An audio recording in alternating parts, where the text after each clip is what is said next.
Well, one of the things that we talk about at Radio Systems, we have 4 operating strategies, and one of which is empowering our associates.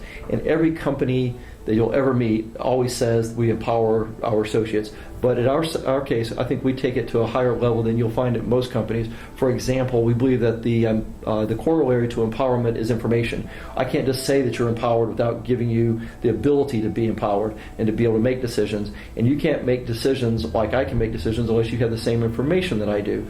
So at Radio Systems, even though we're a privately held company, everything is available to everybody all the time. If you're a brand new employee, you just came to work for us yesterday in China, and it's the end of the month, we're going to send you complete financial statements on everything in the company. We have a metric system, which we can maybe talk about later, but we have a metric system whereby you're able to go online anywhere in the world and see the metrics of every single supervisor, every single vice president, myself, the company, and see how it links to your department and to everyone else. And you can see how each person is performing to those metrics. And this is how they're going to be reviewed by their supervisor at the end of the month or the end of the year. So everything is totally transparent. But we weren't always that way. When we first started our company, we were more traditional, and my CFO and myself would sit in our little closed room and make a lot of major decisions. And by 1995, we'd been in business for 4 years.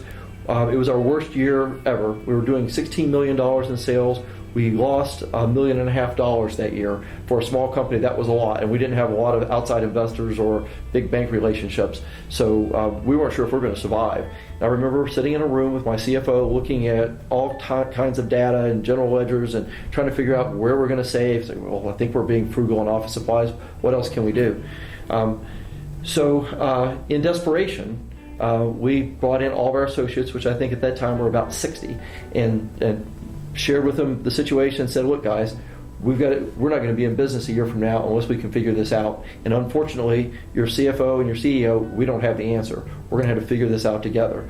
So we broke the entire company down into segments and broke all of our associates into teams. So there's about 5 people per team. And on a team that you might have somebody from the warehouse, somebody from the office, maybe somebody from sales, but you'd have this collection of people from different departments on a team, and they'd have a list of general ledger items.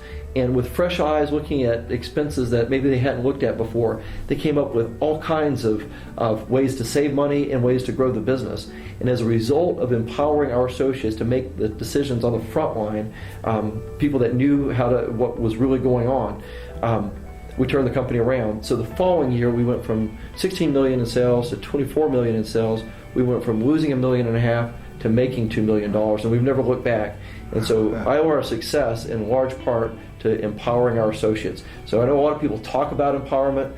A lot of things that we do at our company is things that I read in a book and seemed like a good idea, but empowerment was something that we lived through, and it's something that we believe in because we just simply wouldn't be here if it wasn't for that.